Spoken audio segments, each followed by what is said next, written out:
The Man Whore Podcast is sponsored by HotMovies.com. Try out some ethical, paid-for porn for free with none of those hidden fees or secret subscriptions when you sign up at HotMovies.com and use the promo code MANWHORE. The Man Whore Podcast is sponsored by Beducated.com, a platform where you can take first-class online trainings ranging from penis massage to female orgasm. Use the promo code MANWHORE to get 20% off any of their courses at Beducated.com. Now let's get to the show. Welcome to the Man Whore Podcast.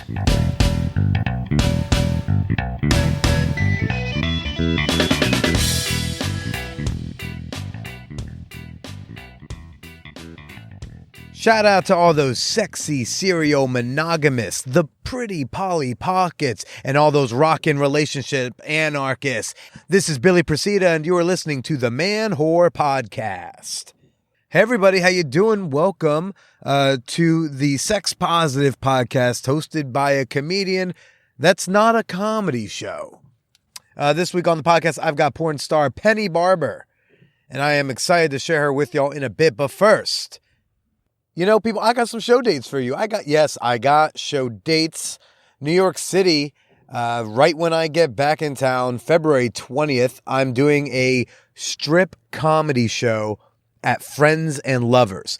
I don't entirely understand the rules. I just know I'm going to be taking my clothes off and telling jokes. I don't have any more information other than February 20th at Friends and Lovers in Brooklyn.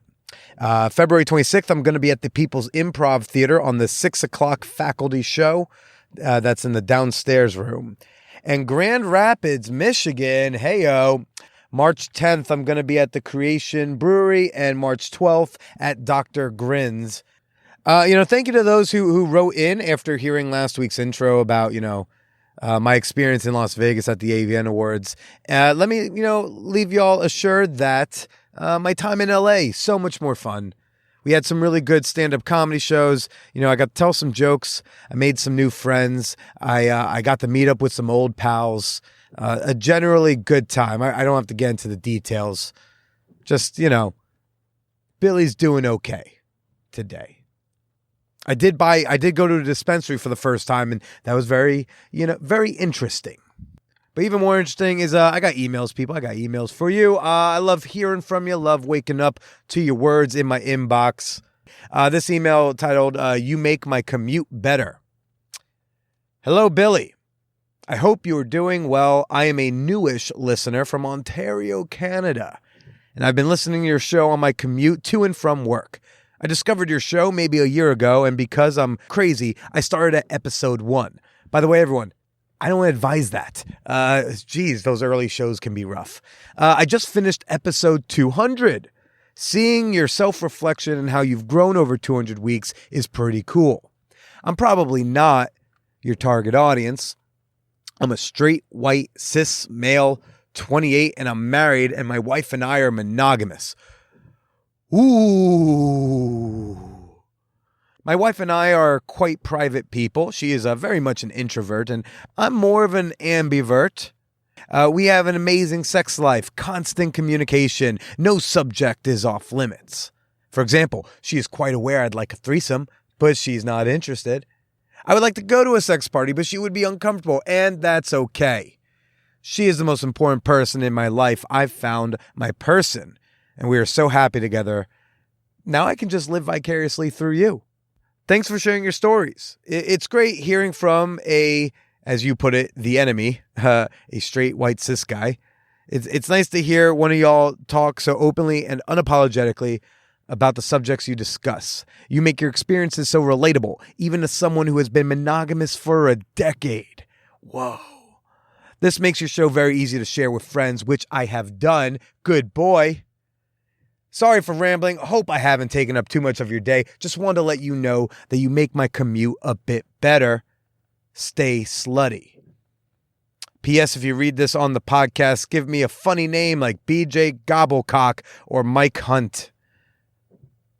Well, sir, I think you've done that all on your own. But no, I'm glad you're enjoying it, dude. I'm glad you're living vicariously through me and my slutty antics. And hey, you've got another 100 episodes or so of, my personal growth and fuck ups to go. So I appreciate the kind words. And hey, you are totally part of my target audience. I have anyone who is sex positive and thinks that people should get to do what they want with whom they want in the privacy of their own homes or a really empty public park. Y'all are my target audience, okay? This is not a show for slutty people. It's not just a show for poly people, for kinky people. It's not a show for straight people or queer people. It's just a show for sex positive folks and those curious, hearing some interesting stories. Word. I got another email from a fellow sex podcaster. This one comes from the woman behind the show, The Whore Next Door. Advice needed. Billy, I accidentally sent my parents a link to my podcast and panicked. I told them not to click the link, and my dad said, no worries. But I'm worried. I don't want my parents listening to me talking about fucking, but I also really do love my podcast. I took the pod down temporarily until I decide what to do. Do I risk them listening and continue on? Do I rename and rebrand to be more PC? Do I tell them about the podcast and ask them to respect my privacy? My pod is a place for me to speak my mind honestly, and I've always been willing to deal with the backlash that causes in my friendships and dating life. But I don't want my parents to be even more disappointed in me than they already are. Any thoughts welcome? Well, whore next door, who is far from next door to me, look, this is a question only you can answer yourself. And this really does bring in the question that, the thought of oversharing your life on the internet. What are you going to put out there? What are you going to keep for yourself? Even when you're anonymous, what are you willing for someone to potentially hear? And let me give everybody a hint. It's not the end of the world, most anything that you're going to be sharing. Most of the things, if it's on the up and up, at the end of the day, it may be embarrassing, but it's not going to end shit. I don't know your priorities, and I will not tell you what to be comfortable about and uncomfortable about. However, you're putting something on the internet. It doesn't go away. And anyone could hear it. So assume your parents are listening to every episode and decide what you're okay with. I assume that any of my family members could be listening to mine. In fact, I found out that an aunt of mine downloads every episode. And then apparently she only listens to a certain amount of each episode, depending on how soon my dick enters the conversation of that show. I could tell you what I think you should do, but honestly, that would just be based on my comfort levels, my family dynamics, my goals. So they wouldn't really apply to you.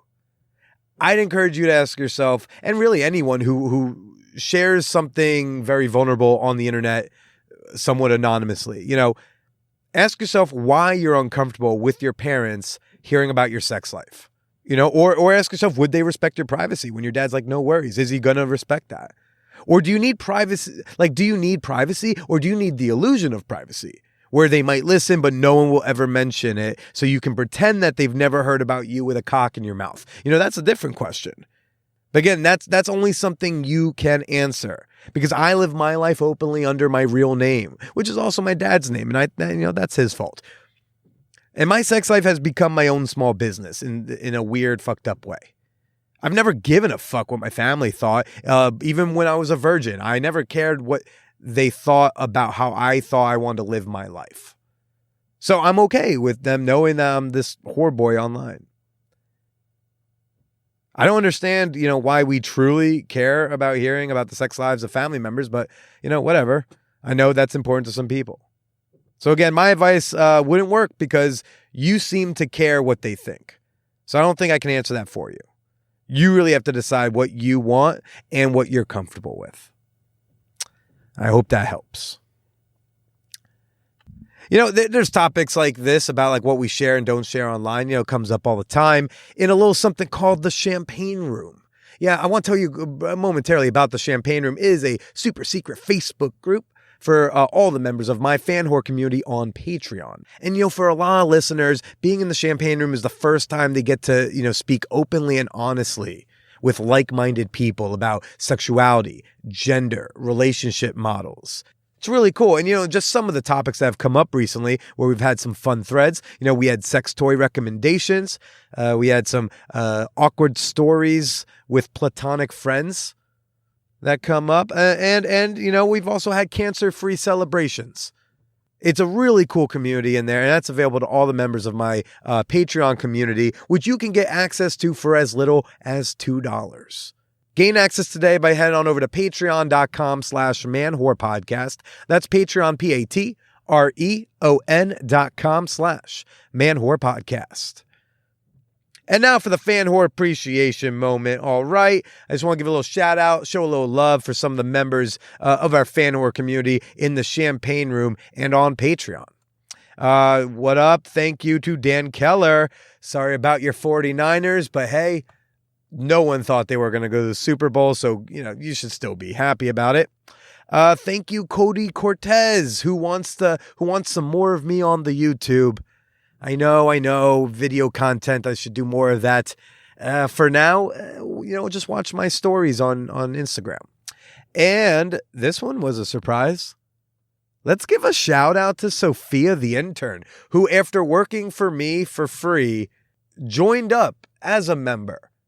So if that's not an endorsement, I don't know what is. Once again, to become a member and join all these fine folks, head on over to patreon.com/manwhorepodcast. Yeah. All right, now it's time to play Cast That Porn, brought to you by hotmovies.com. Hotmovies.com is a pay-per-minute porn site, which makes it both an ethical and affordable way to hashtag pay for some of your porn.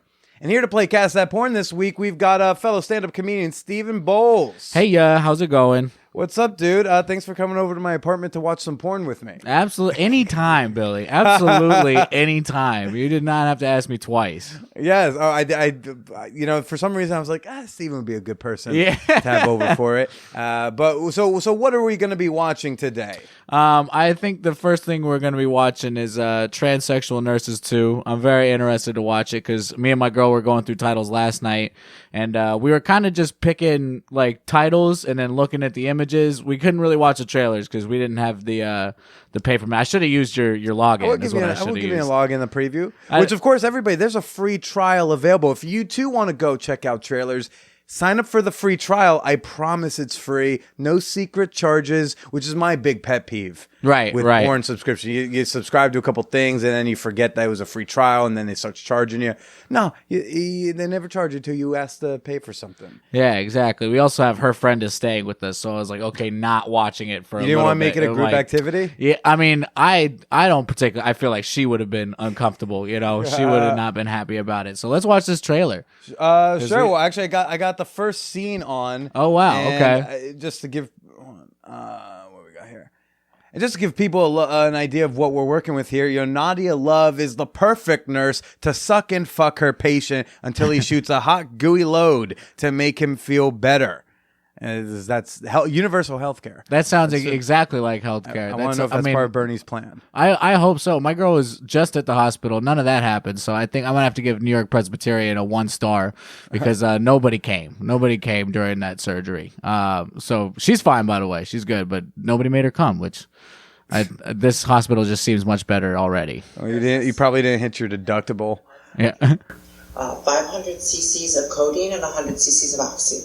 Oh, excellent. Man, what are they making you charge? Excellent, bro. That's what I want to hear out of my doctor. Yeah. Well, who is playing this doctor and nurse duo? Well, when me and my girl discussed it, we thought the cast matched up pretty evenly to Scrubs. So we were just picturing all the porn stars as the characters from Scrub, as JD and Turk and Elliot and Carla, because it seemed to be 2 male leads and 2 female leads. So obviously this guy here that we're watching would be JD, and this is Elliot. And is it Zach Braff? It is Zach Braff. It is absolutely Zach Braff.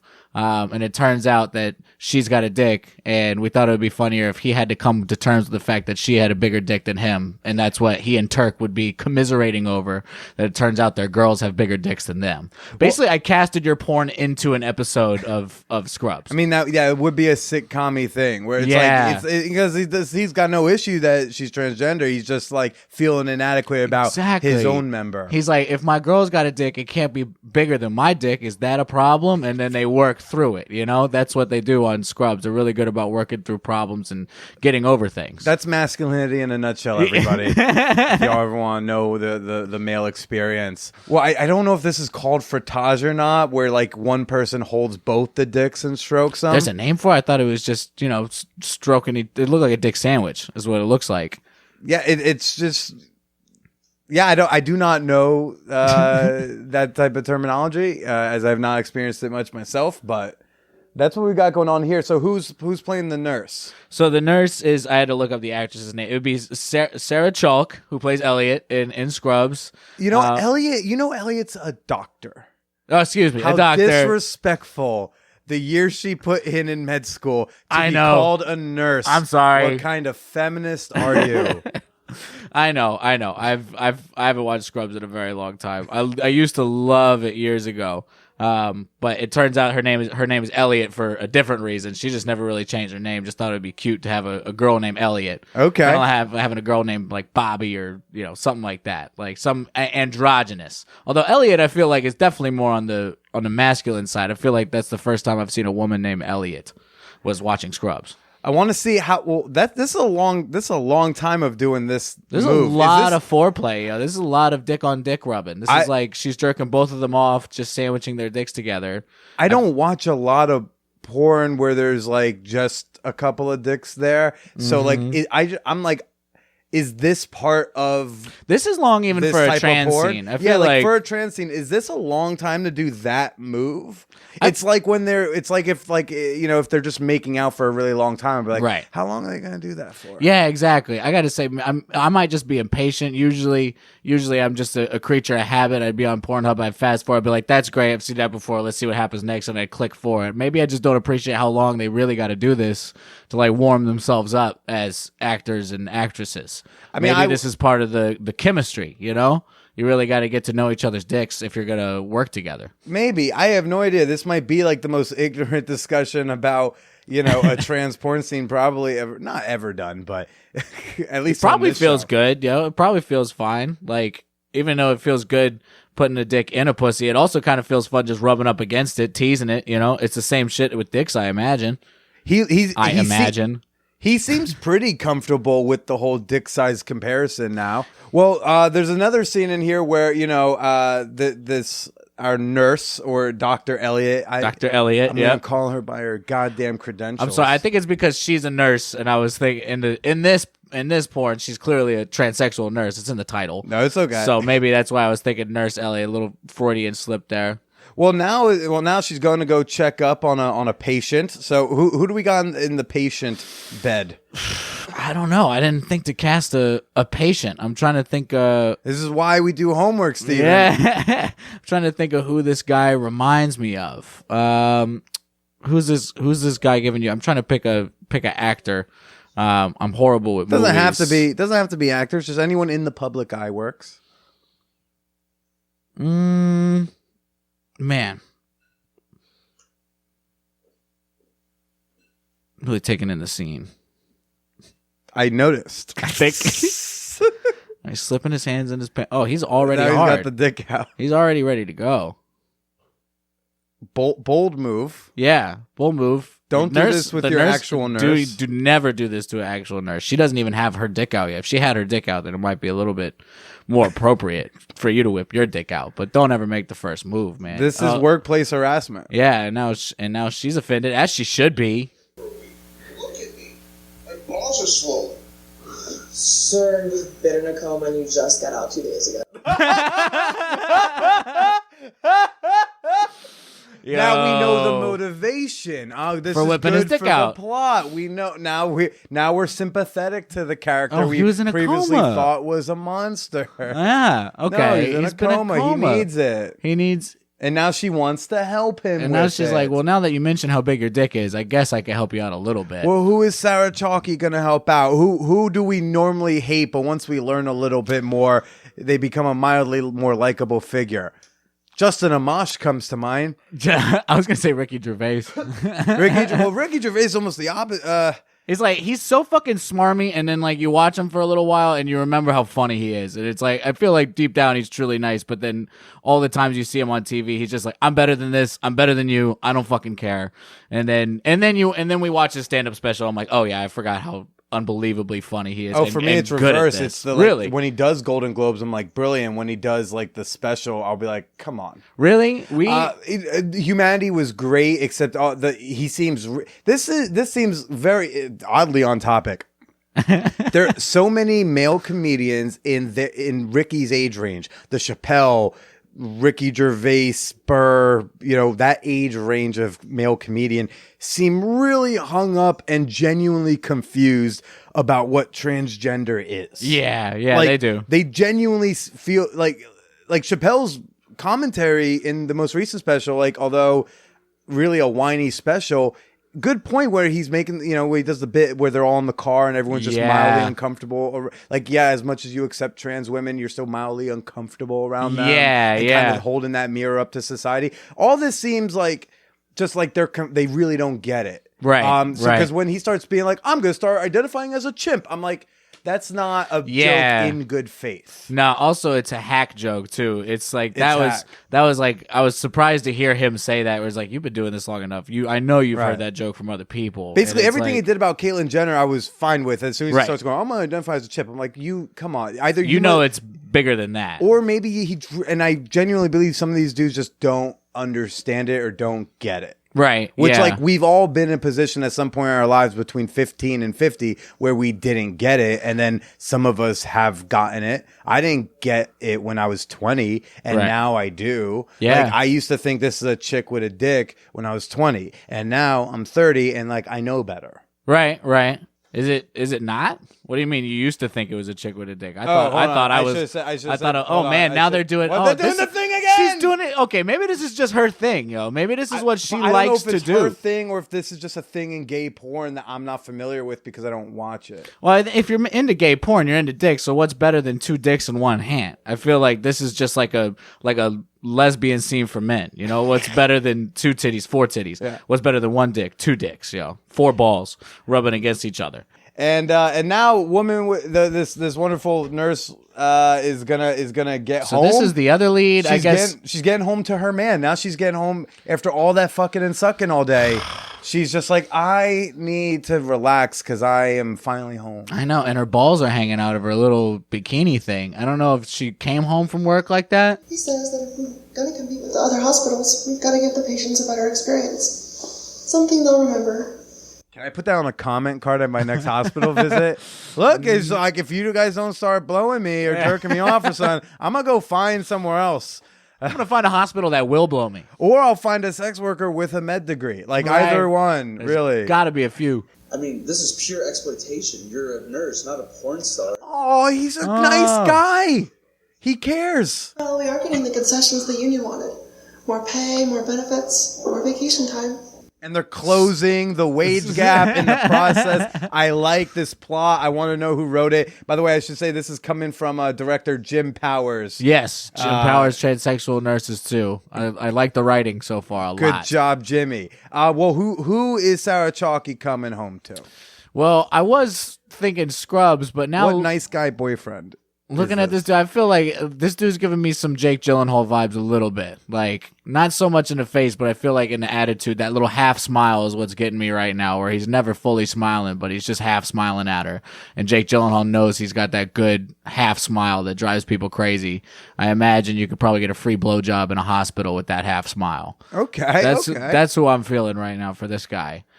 Well, Jake Gyllenhaal, Zach Braff, Sarah Chalky, and Justin Amash is quite the cast. Yes. To redo Jim Powers' Transsexual Nurses 2. I think some people might get up in arms if it's Sarah Chalky playing the trans woman, but you know what? Her and Scarlett Johansson can sort that out later.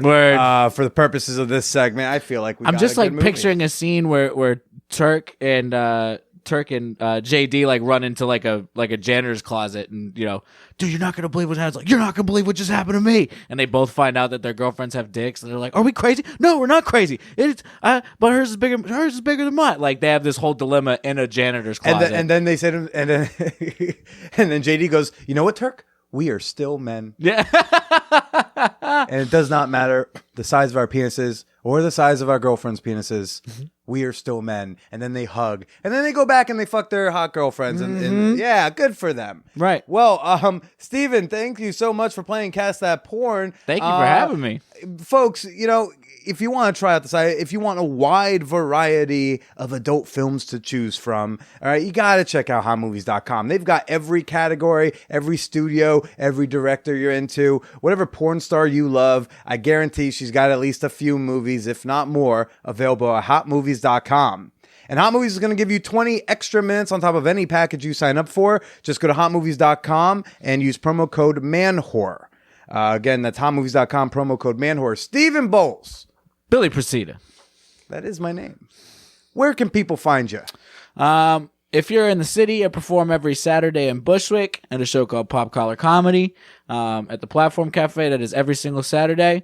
I'm also at New York Comedy Club fairly frequently. So the times are sporadic, but I am there at least 2 or 3 times a week. I assume if they followed you on like a Twitter thing, they might know? Yes, exactly. It's McLonghair on Twitter. That's MC Longhair. And then Stephen McLonghair Bowles everywhere else. So that's Stephen with a PH.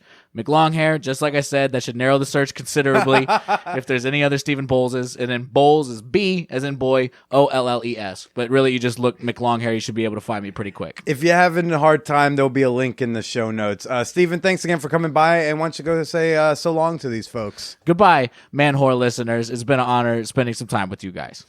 And now for this week's guest, Penny Barber. I met Penny up at the AVN Awards, the Adult Entertainment Expo in Las Vegas. This is the first recording that you're hearing from my time in Vegas. And Penny was, oh my gosh, such a delight. I don't really know what to say. We had such a blast talking. Let's get to my conversation with Penny Barber.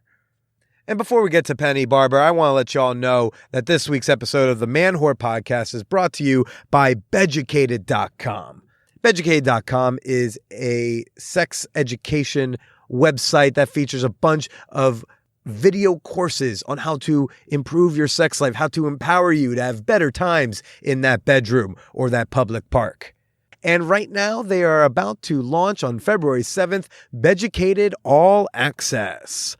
This subscription service makes Beducated's expert sex ed courses affordable to all sorts of folks. The special launch price will be $19 per month, which is a yearly agreement. So, it's billed annually, which means think of it as you're paying your annual tuition to become a better lover in and out the bedroom. They're kind of like the University of Phoenix for fucking. Yeah, instead of paying a fixed price for one course, people who subscribe to Beducated All Access gain access to a huge library of courses and videos, including all their future ones that will be launching soon. And if you want to give it a little test run, a little free spin, yes, they have a free trial, which will be totally free and shows snippets from all of their courses. If that wasn't enough, Beducated is giving you 20% off all of their courses when you use promo code MANWHORE at beducated.com. That's Beducated, BEDUCATED.com. Use promo code MANWHORE for 20% off and go subscribe right now to Beducated All Access and get your degree in good boning today. One more time, that's beducated.com, promo code MANWHORE. And now let's get to me and Penny Barber. Well, I definitely have like pageant face where I've been smiling so much that I'm kind of like, oh my God, my fucking cheeks. all numb. And, yeah. And I'm also glad that someone told me to get inserts for my shoes because I need them. Were you asking like people like, hey, this is my first AVN, like any pro tips? I asked my PR agent, I asked Erica Icon what I should do. And she just sent me this list of like, which shoe inserts I should buy and like which printer I should use. Just everything was really exhaustive. So I was prepared, even though I had never been before. Sure. You're going to want to be a little closer on it okay. just because you speak a little softer than I do. Okay. No big deal. My favorite tip I got for the first one I came to was eat vitamin C every day for like 2 weeks leading up to it. Oh, yeah. And every day for the flu. 2 weeks leading after. And I was like, oh, nice. That's a smart one. No, I got my big fucking bottle of it over there. Yeah. Everyone keeps saying like you'll go to hug them and then they say, I'm not getting sick. And then they like back away real fast. And I'm kind of like, oh, okay, all right. And now that there's this like, pseudo outbreak thing going on. Oh, There's Jesus like Christ. the Yeah. coronavirus or whatever. Just to feed your fears. Yeah. I'm like seeing more masks here than I'm like used to seeing. I haven't seen any yet, but of course, I probably haven't been able to walk around as much as you have. That was interesting because Erica told me this was your first AVN. I Yeah. should say I'm here with porn star Penny Barber. Hi. Hello. She said this was your first AVN, so I assumed you were just newer to the industry. But No. then you were like, 2003. Been here for a minute. I have been here since 2003 when I was 18 years old and needed money. Well, why so long till you came out to AVN? Because it seems like anyone literally who owns a webcam is here. Well, first of all, the industry was very different back then. And, I didn't want to be a superstar. I just wanted to pay my bills and be able to live the lifestyle that I wanted. And now that I'm like at a point where I'm financially comfortable, I've started a family, I kind of have all this stuff. My husband was like, if you want to start being more of a tiny little, that big celebrity, go ahead. And I was like, really? Okay. As opposed to being what? Well, I feel like people who are older, like they knew me, but I mean, it's nice to be recognized. I like the feeling of like walking into a room and people know who I am. They know that I've been around for a while. And it's nice to come to an event like this and have like, a 20-year-old girl run up to me and be like, oh my God, you're Penny Barber. I've been watching your stuff since forever and you're an inspiration. And so The little MFC chicks?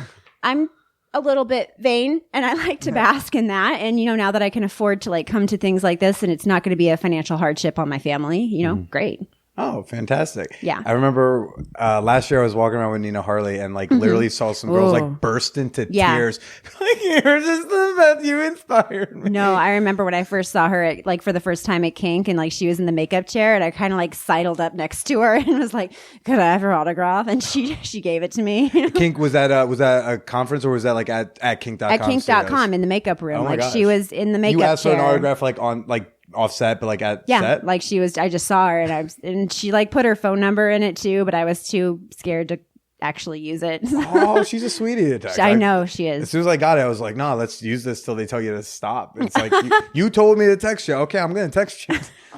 I was too terrified. I had no idea where it was going to go or what she might do to me. Sorry. In like, so when she did the show in like 2016 and like during it, she was like, oh, you're cute, this, that. And then like at the end, we made out on, she has to make out on mic. She's such a she's such a minx, swingy right? lady. Such a minx. Yeah. Foxy lady. Yeah. And then off mic, she's saying like, I would love to share a sexual space with you sometime. I don't know what it would be. Like, I know it involves your penis, but I don't know if it would be involving my vulva, but let's do something next time you're in LA. So for like the last few years, like the few times, because I'm based out of New York, and anytime I go to LA, I'd be like, I guess we'll text Nina and see if is that hand job still on the table. And then I was like nervous, like, I don't know, maybe I'm not, maybe she's just saying that just to be nice. And then like last year, I finally means it, yeah. Well, I finally got to ask her on mic because she did the show a second time. It's like, okay, so it's okay if it's no, but like, were you serious when you said like we can like get coffee and a hand job sometime? She's like, yeah. I'm like, there's a website idea right there. Coffee and a hand job? Coffee and a hand job. Yeah, no. Starbucks, Starfucks. I don't know. What's the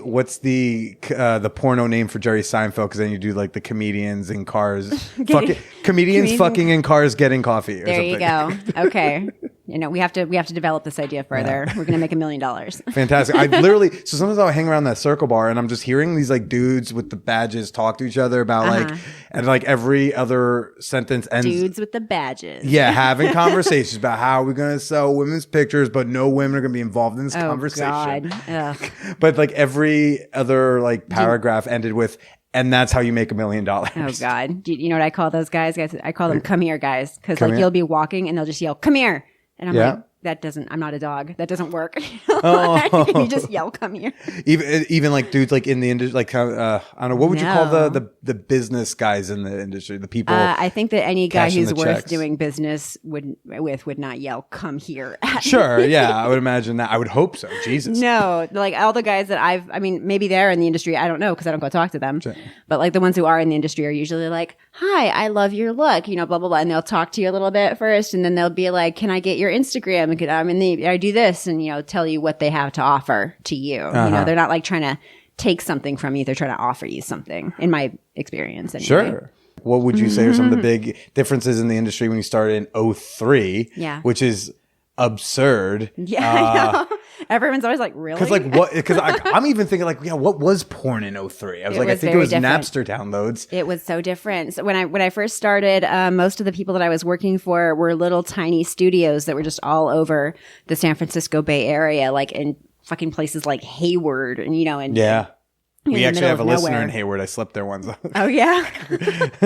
What's up, Amber? There used to be like porn sites based in fucking Hayward or like Newark or somewhere.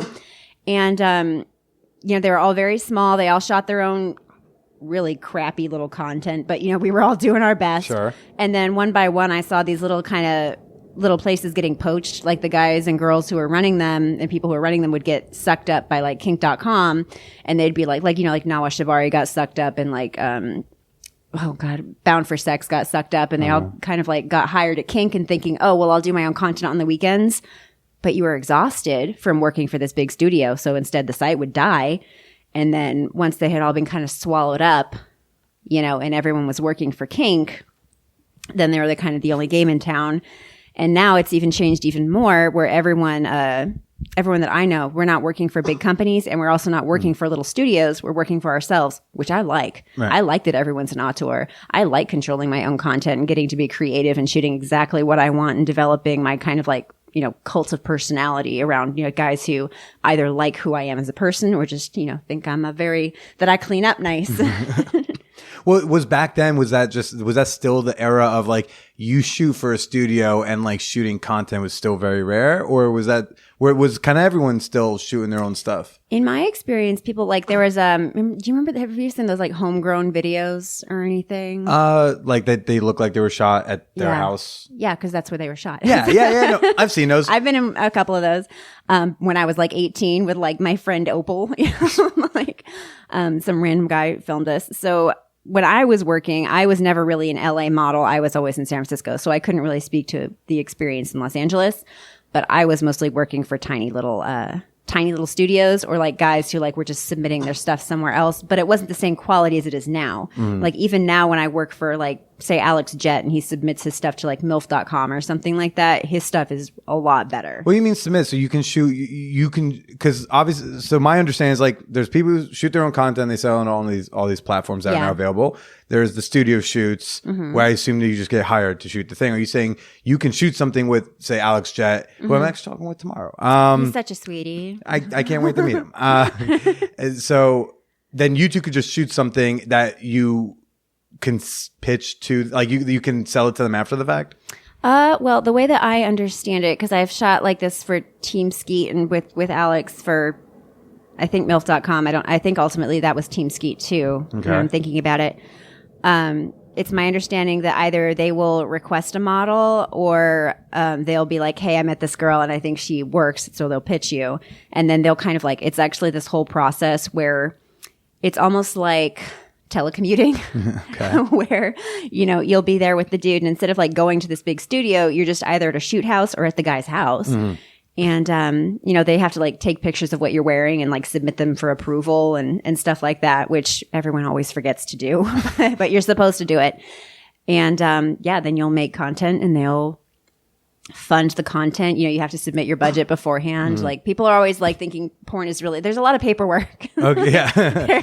I had a guy on who used to be a copywriter for like, I think, Brazzers or something, writing all the comments underneath the keywords. Yeah, but he would tell me, he's like, yeah, dude, like the office is just like he said, porn has an office. Yeah. And it's just an office. Like it has a few titty posters around. Yeah. But like it's just like your shitty office too. Right. That's what he was trying to explain to me. I was like, that was fascinating. And you're probably not going to be super excited by the same poster every day. I mean, even now it's like it's weird walking around the convention and just be like, I mean, yeah, tits, like let's all grow up. It's like, yeah, no, I've seen them too. I have to remind myself, like, oh wait, no, I have to censor that. Like, if I'm posting it to like, Instagram or something, I'm like, oh wait, no, I can't show that because I see them all the time. So, so you were saying like the differences between then and now is you're all kind of shooting your own content or with these smaller studios and they've all been sucked up. So what's the big difference? Was it like now for you? Especially because were you not a big studio shooter person? I worked for kink.com and like I did like Gwen Media once and like so I would do it, but I wasn't going to work with an agent. I've never had an agent. I've like thought about it like a million years ago. I had like one guy who was like getting me jobs and he would take a finder's fee, but like that didn't go anywhere really, surprisingly. Okay, yeah. Surprise, surprise. I like working for myself. It's a lot easier. I can just shoot at home. It motivates me to clean my house.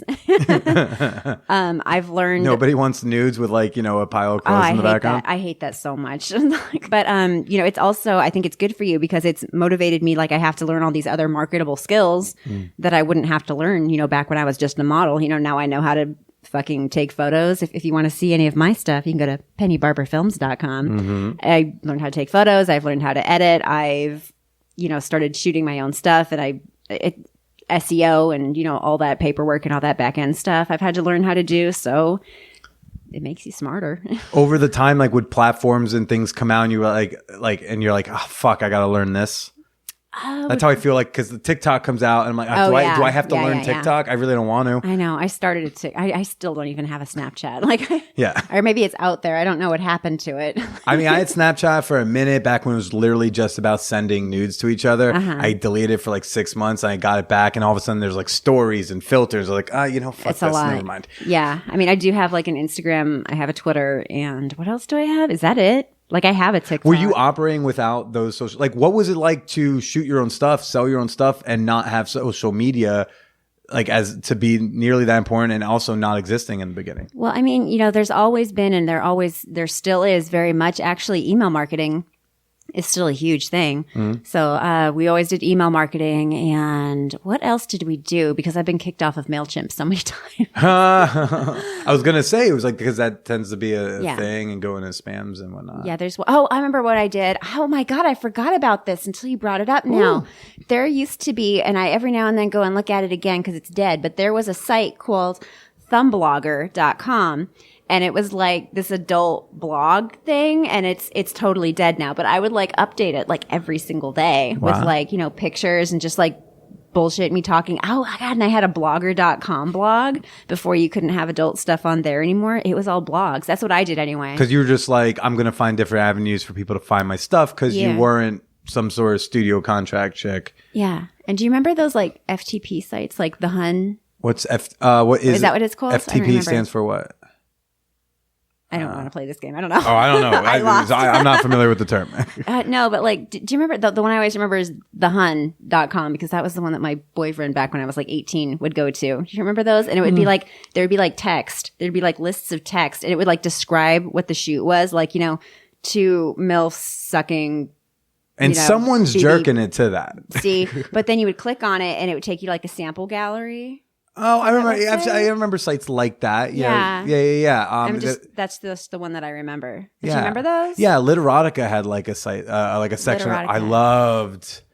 Oh my gosh, Literotica. I found about Literotica. It's still there. Yeah, of course. I don't know if they're updating, but like it's there. That was my porn. Like I had porn from like Napster, and then but like when I found erotic literature from like I don't know 12 to who knows when, like that was what I was about. I went to boarding school and you couldn't have porn there, and we didn't have Wi-Fi. We couldn't have internet in the dorm rooms. Yeah. So I like to make it hard for you guys, huh? Very difficult. Yeah. There's a computer lab and it's hard to watch porn like when everyone else is around you. And my little legal loophole was on breaks I would print out a bunch of stories and hide them under my bed, and I would think this doesn't really count as porn.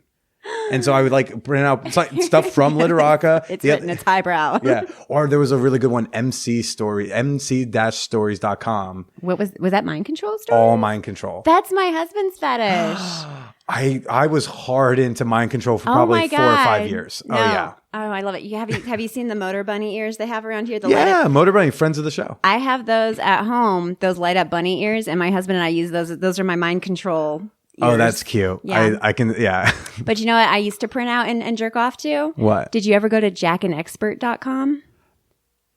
Was it like it would give you weird instructionals on how to jerk off and like jerk off games to jerk off? Yeah. Oh my gosh, yes, I played those. I might still have it. Like I had like just like a stack of like probably like 4 or 5 inches thick of that stuff printed out because I liked to think about boys masturbating, and that did it for me.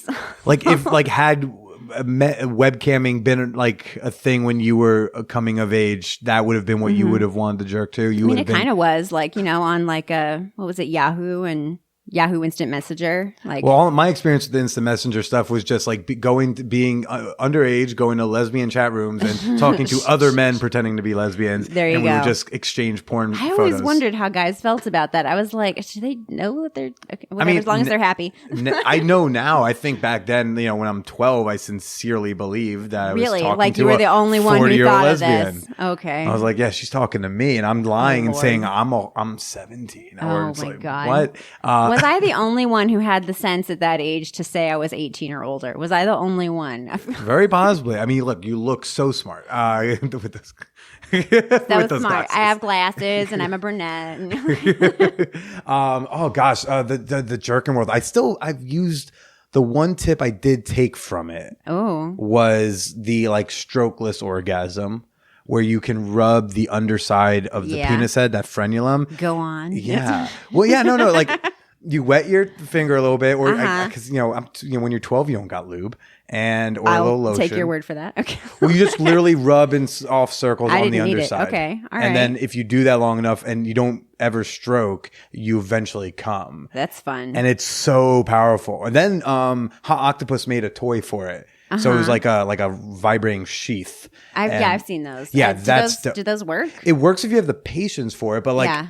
I mean, they work in my fantasies, but I don't know if they work in real life. They work in real life, but the problem is you get so turned on. At some point, you're like, okay, I really want to stroke, and you have to just like really not do it. That's why you got to, have someone there to tie you up. You got to commit, and it's like a whole, right? I'm right. Whatever. I'm right. No, that would work better. But like I didn't have someone. I didn't have someone to tie me up. Wow. But you should have called Nina Hartley. She would have done it. Clearly. But so when were you in are you in high school when you're printing these out? I've always been 18. Always. Forever. Okay. I was born 18. I'm just getting ideas. Like, is this like your coming of age stuff, or is this like you? Because at 18, you're entering the industry. That's just all I'm differentiating. I'm not trying to creep on your. Just say it was. You never. Sure. I think that people can figure that out. Okay. What was it about masturbating men that was like so? Every time I talk to a woman about what she would like to see in porn, they want to watch men jerk off, and I totally feel that way too. I was talking to little Ella Nova. And she was saying, like, she had a really good idea for a porn that I would love to fucking make. She was like, what she wanted, she just wants like a camera like low down, like on the ground or something. And she just wants like a bunch of guys sitting around it, jerking off and being like, oh yeah, she's hot. Like, the camera is the porn that they're watching. And so like, they're like looking at you and like jerking off and like talking about like, oh, she's so hot and just like saying stuff like that. And I was like, oh, Ella, you have described like my new fantasy. I did that by accident once. I went to a gangbang at 20 and the chick never showed up. Ain't that always the way? Ain't that the way? But what she wanted, or quotation marks she, I still like to believe she existed and she genuinely did have something happen with her husband where she couldn't make it. But we were all supposed to go to this dude's place. This dude totally wasn't her, I'm sure. And we were all supposed to watch porn and jerk off. And then she was going to show up, walk into the apartment, catch her boys in the act. And then in this mommy son role play, she was going to punish her sons. Oh, that's good too. She's going to send us to the bedroom and make us fuck her. Okay. But like, this isn't like, you don't have a copyright on this. I can film this, right? You can film it. I mean, I would also volunteer to participate. Okay. I'm like, you're sending people dick pics anyway, right? You're down. Yeah. So like we all literally were, and I'm 20. These were all like grown men, and I am seeing dicks for the first time in person, and we're all just jerking off to this porno, waiting for her to show up. Well, I'm gonna jerk off to your story now. So thank you. It's it's been a kind of a dry week for me with all having to be on all the time. So I appreciate it, the material. Well, yeah, no, that sounds like a cool thing to shoe and something you could easily do. Yeah. But also like you have to get a bunch of dudes who are okay with jerking off in front of each other without a lady that they're actually jerking to. I almost had something like that for my 30th birthday. I had my now husband and I have a husband and a boyfriend. So my husband, my boyfriend, Sam Solo, and then like my other two guy friends, they were like going to give me like a 30 stroke salute for my birthday. And my boyfriend was trying to put it together. And, I feel like they owe me an explanation as to why it didn't happen because I was so excited. Come on, guys. What's wrong? What's wrong? Someone really close to me once asked me to throw a gangbang for Christmas for them, and but you follow through. Yeah. Someone gives you such a nice It's request. such a tease. It's such a tease. And I was like, I mean, it was my boyfriend's idea, and I was like, that's like exactly. I didn't know that was what I wanted, but What is it about men masturbating that it does it for you? Because there's so something many about dudes that, who want to. that motion. Yeah. Like I really, my husband doesn't like to jerk off when I'm in the bed. But like I've told him like I like the idea of like you shaking the bed. And I like wake up and catch you jerking off because like the whole bed is shaking because you're like so into it. There's so too much overlap because the last night I saw my girlfriend before driving out here. We were in bed and it was the morning and I like just started kind of stroking Doing it to your her. thing. She woke up and I just rolled her over and fucked her. That's fun. Yeah. That's fun. Jerking off in bed next to someone also jerking off like is such a nice pastime. So underrated. I think it is. I mean, I like it. I like the bed shake. It's masculine too. And like, I like that idea that like, I went to Christian school and like, there's that idea like you're not supposed to do this, but the guy's just like so horny that he has that he has to touch his dick, and it's just, I don't know. It's kind of like, it's a little juvenile too, I guess, like in a way, like guys in like their early 20s kind of jerking off. So then when you have like a guy who's like in his 40s jerking off, it seems I'm into age play. So it seems like extra dirty for like an older guy to be doing. Do you like to play older or younger? I like to play older generally. I like to be the mommy, but I also just like, for me, it's not really about, I guess I shouldn't say age play. It's more about like seeing like I like to, my husband is like a big man. He's my age. He has a full beard. And I just like really like to watch him like, eat a lollipop, cause it's like a kind of a childish thing. You are you call Nina Hartley the minx. You just, I just don't know. sometimes I just want to watch a dude stroke his cock and eat a lollipop. I just like it. Or like, like sometimes like seeing like a woman with like really big tits and like then she has like a pacifier in her mouth or something. And so there's like a dichotomy that I'm like, it's kind of shocking. And it's also like, oh, I don't know, man. I don't know why I am this way. I'm sorry. I mean, hey, look, I've been talking about sex for the last 6 years on the internet openly. Like, I don't know why I'm like this either. Yeah, I know, right? I had an event. I did an event in New York with like fans of the show. It was like a Meet Billy's Mom Q&A. I was like, yeah, you can ask her why I'm like this. I don't know. Ask her why I'm like this. Maybe we'll figure something out by the end of it. Yeah. And then Barbara ended up sharing some way TMI stories about her and dad. Really? And I did not need to hear. Oh, well, I feel like you deserve it in some way. I just met you, but I'm like, you've done something to deserve it. Oh, gosh. Sorry. That's all right. So wait, are you polyamorous? Or yeah. I mean, I do. I have a husband and I have a boyfriend, and I'm open to dating people. But I feel like when you say you're polyamorous, it means like you're out there like actively dating. And I mean, like I'm open to it, but I'm also very picky. Oh. So I'm very picky. Is that the mom voice you do? Yeah. It is fun when I hear the accents throw in. I have a friend who she sent me just like for giggles. She had like she did a Midwestern mom accent. I love that. JOI. Oh my! Did you really? JOIs are great. I've been wanting to do like a Midwestern mom, like, have some coffee and bars and stroke your cock. Stroke your cock, don't you know? Oh, look at you with your little cock ad. Are you gonna come for me, you big boy? You're gonna come for me. Shout out to Sonia Harcourt. What's up? It's very fun, very hot video. I'm into it. Yeah. But so yeah. So how long have you been with the husband? Also, stop me if I go too close to home. Yes, I have to look. I have it printed on the inside of my wedding ring because I can never fucking remember. We did this on purpose because he's like, you're not going to remember when we got married. Okay, it's 2015 as we got married. And how long have y'all been together? When did he and I get together? We got together actually. So he's my second husband. And I divorced my first husband very soon after our kids were born. Mm-hmm. Like, cause you know what, ladies who are listening or people who can have babies that are listening, never get married just cause you're pregnant. You think it's the right thing to do and your mother will tell you it's the right thing to do, but it's not. So we got divorced pretty quickly and, I don't want to go into the whole thing, but like, he did something really horrible. And, so I was just like, you know what? This, fuck him. I'm going to call up his crazy hot friend that I've had a crush on since forever. Mm-hmm. And I called him up and I was like, do you want to go? And he was like, yes, please, ma'am. Thank you very much. Yes, please, ma'am. And God, we've been together ever since. It was like, I wasn't really. Oh, that was the friend was him. Yeah, we're married now. We've been married for like going on 5 years and just just keeps getting better and better and better. And I fucking love him. And it's nice too, because he's known my kids since he met me when I was pregnant with my first. So he's known my kids their whole life. You know, they call him dad, you know, and it's just I'm so happy. Okay. He's never had he's actually very, very sheltered boy. He's actually only slept with one other person besides me.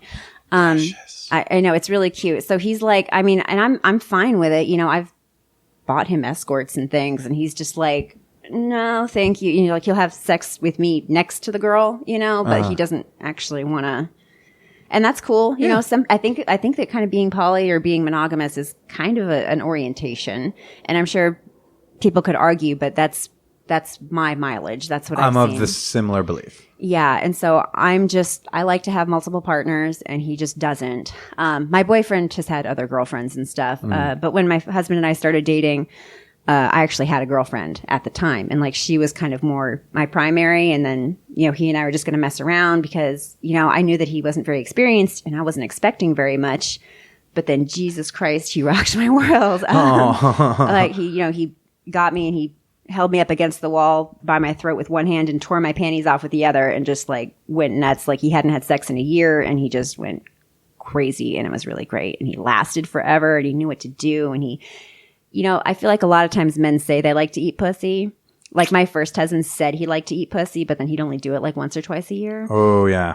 This one likes to eat pussy. I don't know. I mean, you should honestly, I feel like, I mean, I go down on my husband like every time we have sex. I feel like men should go down on you every time that you fucking have sex. That's the bare minimum. I'm in trouble right now with a woman because before I left New York, like someone I just started sleeping with, we were supposed to hook up, and then she said, "Hey, I'm on some sort of antibiotics, so I'm just not like my vagina's fine, but I'm not feeling confident in it." Huh. And all right. so she's like, "I just don't want you to go down on me tonight." I was like, "Well, I'm not leaving till this day, so maybe we should wait a few days." Like, and then apparently I'm the asshole because I wouldn't go fuck her because I couldn't go down on her. You monster. I'm someone locked me up.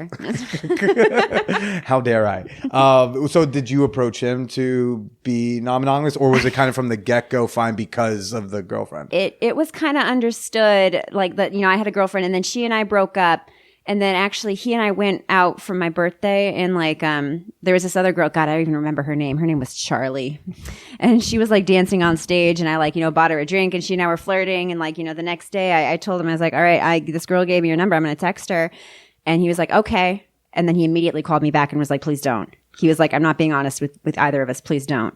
And I was like, well, okay. And then, how long had y'all been dating at that point? 6 months, I'm guessing. Good for him, though. 6 months, yeah. Advocating. He was honest. Yeah. And That's hard to do. Yeah, and I was like, okay, fine, because I was genuinely asking. I wasn't like setting him up. Right. You weren't saying I'm gonna do this, like, you know, yeah, love I it or wasn't leave fucking it. with him. I really was asking, and so then after that, I met this guy, Sam Solo, who. He was so cute. He like quit his job and was like, I'm going to be in porn now. And like, and he was making some mistakes, but he seemed very genuine. And so I was like, I'm going to help you, you know, which I think is probably the male fantasy. The woman's going to help you get into porn. It did happen once, not looking to help anyone else, but I did help this one guy get into porn. So don't at her. And yeah, please don't. But we started working together a lot. And then we just kind of like, it just kind of happened. Like one day we're like, well, we're dating, you know, and my husband was like, that's cool. And they're buddies. Like they go see Marvel movies together that I don't want to watch, and they hang out, you know. Was there ever a conversation of why, say, he didn't want you to go, you know, text that chick, and why, though, Sam was fine to date? I've asked him before, like, why don't you mind Sam? And he's like, I don't know. Like, you know, I'm just comfortable with it now. I know, like, he'd never been in a relationship like that before, and he just didn't really know how it would feel. And so, like, I think that it kind of happening sort of slowly like that through work, you know, like he was able to feel like, okay, she's not gonna leave me. She doesn't like me more than she likes him. And honestly, he kind of helps with the the emotional labor when she's mad. So, you know, I was just saying this to a friend of mine like a few hours ago. I was saying that like, so my girlfriend lives with her boyfriend of over 2 years, and her and I have been dating like 7 months, and he's, you know, and I've been in these like poly relationships before where I was the only actual primary, and like we were all like fucking other people, and that's fun, but I was the only like actual boyfriend. Right. And I actually really like this arrangement because I think there's a sense in poly or non-monogamy at the core of it is like, oh, no one has to be everything for one person. But if you're the only romantic partner, it kind of feels that way. So I can see that. Yeah, with Megan, I just like I don't feel the pressure to be all the things. So I think I'm like a little bit more emotional labor in the relationship. But there's a lot of like, oh God, I hope I don't get in trouble for saying this. It's like, don't hate me. You know, this is all said with good intention. I love you, right?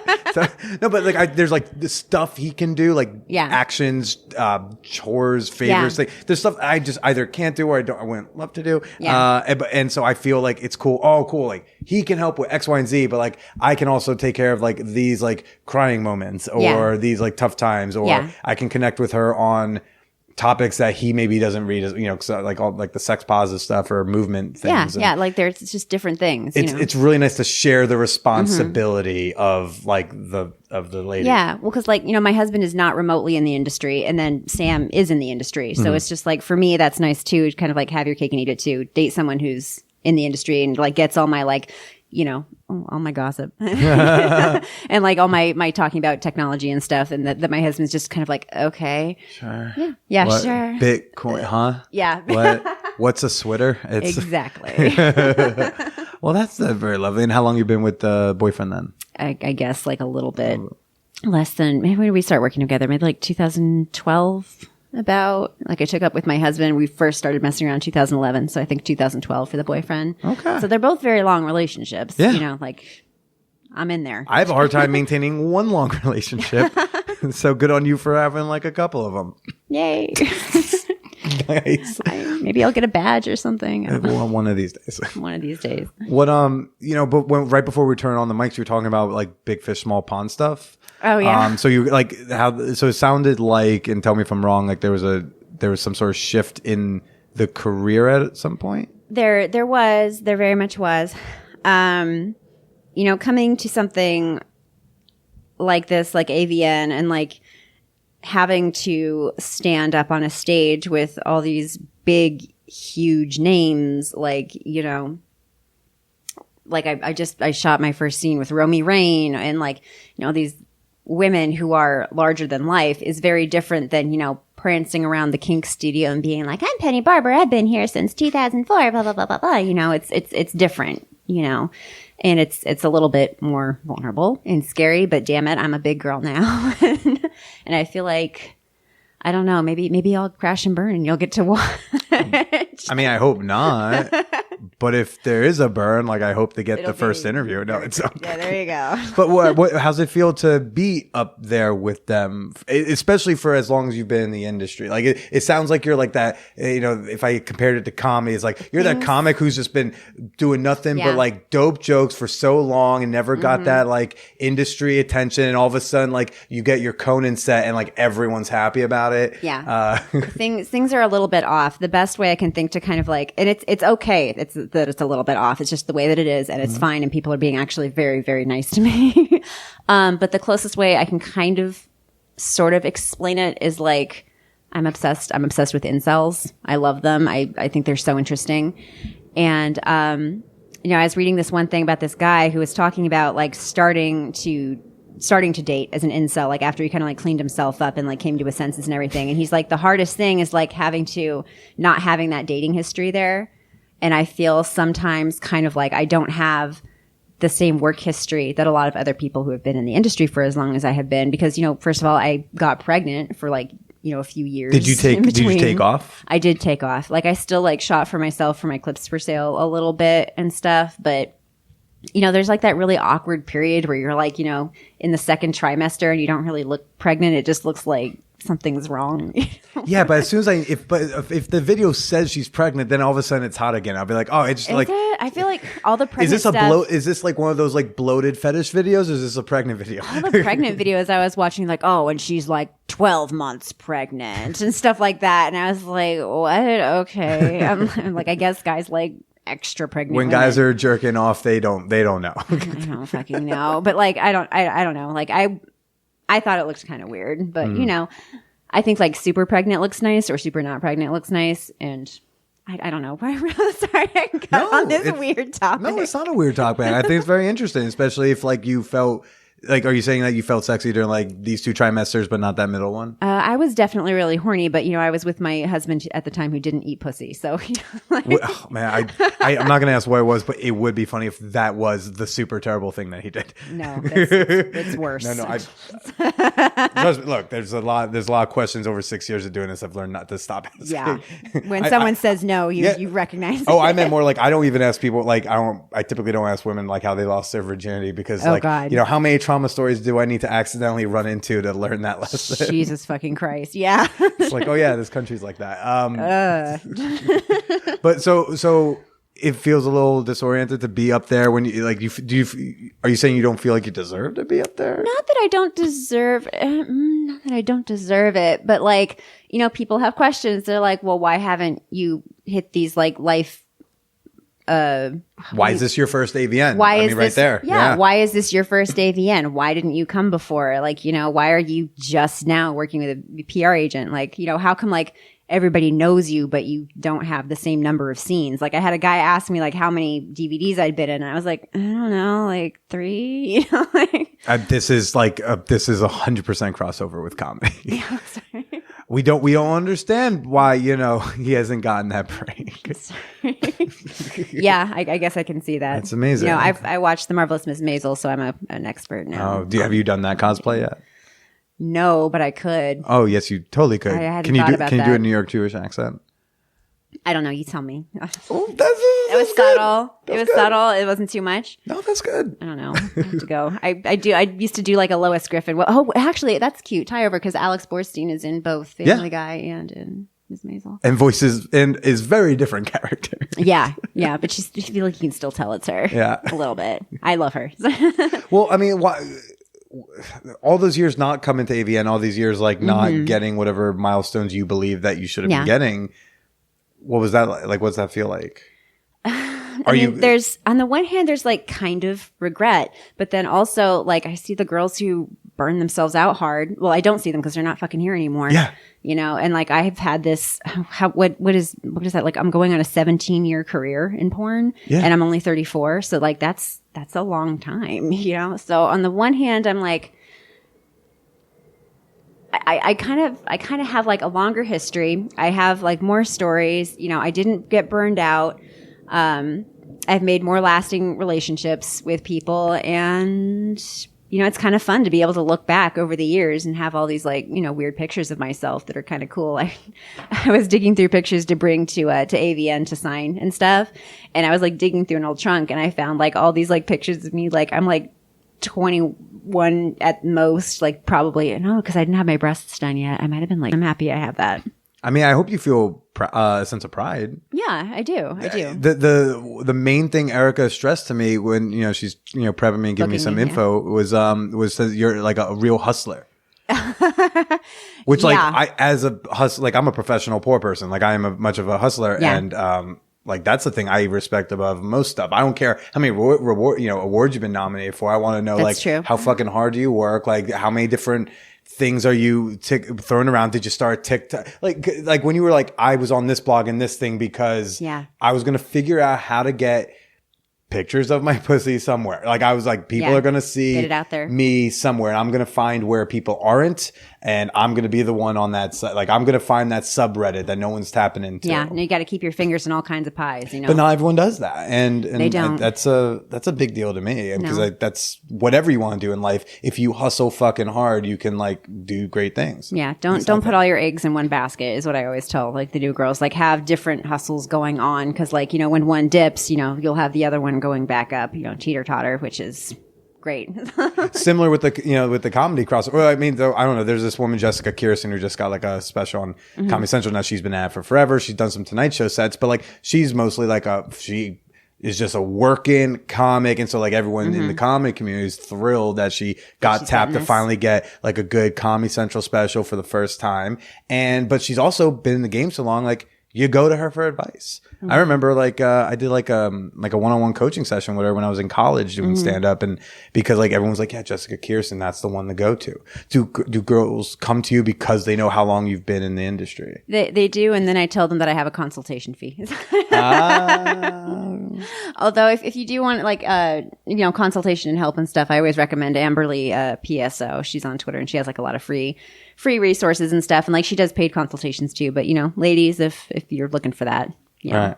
Yeah. Well, I mean, are there any tips that you care to share without a consultation fee right now? I actually have a lot. I used to write blogs about like, here's what I think you should do and like, different ways to make money and stuff on my blog on pennybarber.com. And they're free. You can go there if you're a model and look them up and read through those. I haven't been doing as many recently because it's not my niche. And they also don't really make, They don't make any money. I mean, it is nice to like give back to the community, but I mean, they're out there. They're out there if you want to read them. And there's other resources too. Or you can do what I did and just, figure it out. Are there any tips you would give yourself when you were starting? With the industry the way it was then or the industry the way it is now? Great question. Okay. You can do both, and I did think the same thing. At first, in the context of how the industry was then, because I mean, geez, even the site I used to cam on, I don't think is like around anymore. So it's like, I guess let's hear from then, but then also if you were just starting today. So little baby Penny, starting back in 2003, I would say first of all, don't set your limitations around what your boyfriend wants. Set your limitations around what you want, because that son of a bitch is going to lose you a lot of work and he's not worth it. He doesn't eat pussy. No, he doesn't even eat pussy. I know you think he's going to come around, but like, spoiler alert, he doesn't. He doesn't. Yeah. So don't let him determine any of your limitations. And like, I didn't let him do it for long, but I let him do it for long enough that I got a reputation for only doing girl, and I missed out on a lot of boy-girl shoots, which pay better. And also, originally my name was Penny Play, and I spelled it Penney. So I would tell myself, don't do that. It's terrible SEO. It's a stupid name, and it's not how you spell it. And like, don't pick such a cutesy, dumb little name. I also actually don't really like my name now, Penny Barber. I like Penny okay. Penny's a cute name. I like Penny all right. And also, I got my first 2 times I ever got booked at Kink. The first time it's because they confused me with Penny Flame. And the second time it was because they confused me with, what's her name? Penny Pax. Did you show up and they were like, well. And they were like, who the fuck are you? And I was like, I'm Penny. And they were like, fine. Could you detect it then, or did you only find out after? They told me after. Okay. Because I was going to say, doing it then, it would I was like, that could shake your confidence for going into the scene. Whatever. Yeah. Like I was so, little, and I was just happy to be there. But yeah, so I know, I guess it's a good thing, good reason to choose like an overdone porn name like Penny. And yeah, I think that would probably be it. Right. So you learned by making the mistakes, not because you got to have some sort of mentor. And also every man who says like, come shoot with me and I'll build you a website, every single one of them is lying. Learn to do it yourself and do it yourself. Do not trust anyone else. Gosh, this would be a great time if I was sponsored by Squarespace to drop my promo code. There you go. What's the current? Are there still dudes who do that? They try to throw at the website. Yeah, they'll trade. like tell girls like, and I know so many girls who like they'll go out and they'll shoot with these dudes and like you never see the fucking pictures again, and like even if you do, they're really shitty, and it's just like guys who know what they're doing can usually afford to pay you. If you had to start today, how would you kind of change how you would start since it's so different? What would I change now? I might have gone to film school. Really? Yeah. Like if I was like 18 and my parents were going to pay for it, or like I could have used my scholarships more wisely. I wouldn't have wasted my time with biological anthropology. I would have gone to film school, I think. Okay. Yeah. Interesting. Just to meet people, honestly. Like I feel like you can learn the skills, anyway. But I feel like a lot of the people that I know who do good work did go to film school, and it's nice to know people. So you've seen the industry change so vastly, like in a few times over your career. What was like a thing that got introduced into the industry that blew your mind the most? Oh, basically just the way like OnlyFans and stuff, the way you can just like make content on your phone real fast and just post it right away. Like that's still kind of like, I'm like, wow, the future is here, So I I'm like just that. like, where was that in, '05? Yeah, because like you had to like take your picture on your sucky little power shot camera that's supposed to be good in low light, but it's not. Then you'd have to The like resentment on your face, just then. I was lied to. But then you have to like upload it to your computer, and then you had to like, oh God, I hate watermarking photos. I hated that so much. And then you have to like edit it like as best you can and in Photoshop. Is the reason you got to learn how to much do work. is it truly too expensive to have someone else do it? I don't know. I've never had anyone else do it. I've always done it myself. I hear that from so many girls that they've just like, a lot of them have learned how to edit, or they have an arrangement with another girl who knows how to. And I'm just like, is it really that expensive to do it? Or is it just like, we could probably figure it out? My boyfriend edits all of my video footage, and I edit my own photos. Although, you know what we have to make editing video a lot easier is we have a color checker. If you don't have a color check, that's another thing I would say. Get a color checker. It's like this little like... You know what a color checker is? It's like a little. What am I doing with my hand? How would you are explain opening. this? You're opening it and closing it, and I don't understand what you're depicting. It's a thing but that it's like a card, and you open it up like this, and then it has like a bunch of colors in like it. like a white balance. Yeah, thing? it's like that. It has that in there, and then like that's part of it is like the gray and the white, and then you flip another leaf down, and then it has like all these colors on it, and you can just there's like a program that runs with it, and it just fixes all your colors for you. So. That's nice. Yeah. That's good. I think, I do not think most people will think about like just like the technical aspects that go into porn. Well, yeah. Well, we got it because like, you know how some people have like more rods and cones in their eyes and they can see more colors? Sure. I believe you. I don't think my boyfriend has very many because he will like post these things and I'm like, this is fucking orange or this is pink or you're like, what is this? And he's like, I'm sorry. I think it looks okay. I'm like, well, you're wrong. So trick it down, fucking fix it and then repost it. So if you see any orange or like yellow content of mine out there, I'm really sorry. We have a color checker now. Sure. Mommy took care of it. So. Well, Penny, thank you so much for chatting with me. Let me just look at this real quick. Any chance you got like an extra 10 minutes we could talk about incels specifically? I like that. It says incels question mark on your notes. If I could choose one thing to ask you more about, I'd love to talk to you about your fascination with the incels. I love incels. Okay, if we couldn't, Patreon people, you can hear that bonus episode tomorrow. Okay. But Penny, where can people find you? I know pennybarberfilms.com. Yeah, that's probably like that's where I want you to go because that's all my weird little like passion projects. But if you just want like straight up porn, just follow me on Twitter at Pampered Penny. Pampered Penny. Yeah. Fun. Oh, well, Penny, thanks so much. And why don't you just say goodbye to everybody for right now? Bye.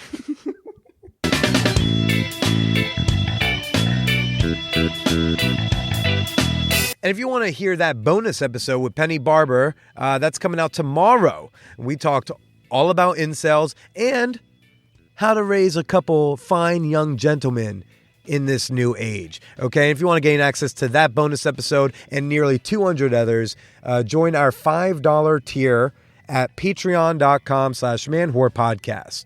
That's Patreon, patreon.com/manwhorepodcast. Don't forget to follow me on the socials. I am on Twitter at @BillyPresida. I'm on Instagram at BillyIsPresida.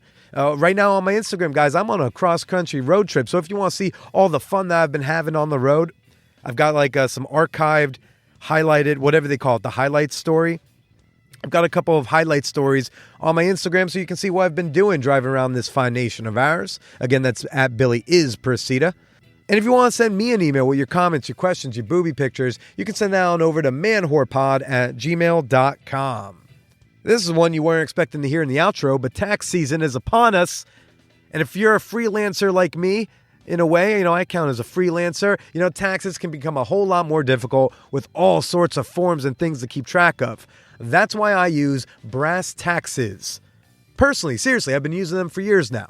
I use Brass Taxes to get my tax work done simply. They dumb down the language, they tell me what numbers they need, and they fill out all the forms on my behalf, and they find me all other sorts of fun deductions.